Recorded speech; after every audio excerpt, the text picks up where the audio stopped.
রাধা, তুমি শুধু আমার প্রিয় নও, তুমি আমার আত্মা। বৃন্দাবনের প্রতিটি লীলায়, প্রতিটি বাঁশির সুরে তোমার স্মৃতি জেগে ওঠে। আমি দ্বারকার রাজা হতে পারি, কিন্তু হৃদয়ের রাজ্যে শুধু তুমিই রাজ্ঞী। তোমার প্রেম আমার জীবনের ধ্যান, আমার লীলা তোমার জন্যই পূর্ণ।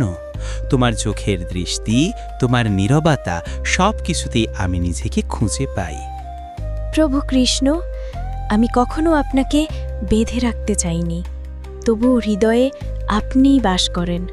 আমার ভালোবাসা কোনো দাবি করে না, শুধু আপনাকে অনুভব করতে চায়। আপনি যেখানে থাকুন, আমার ভক্তি আপনার সঙ্গেই থাকবে।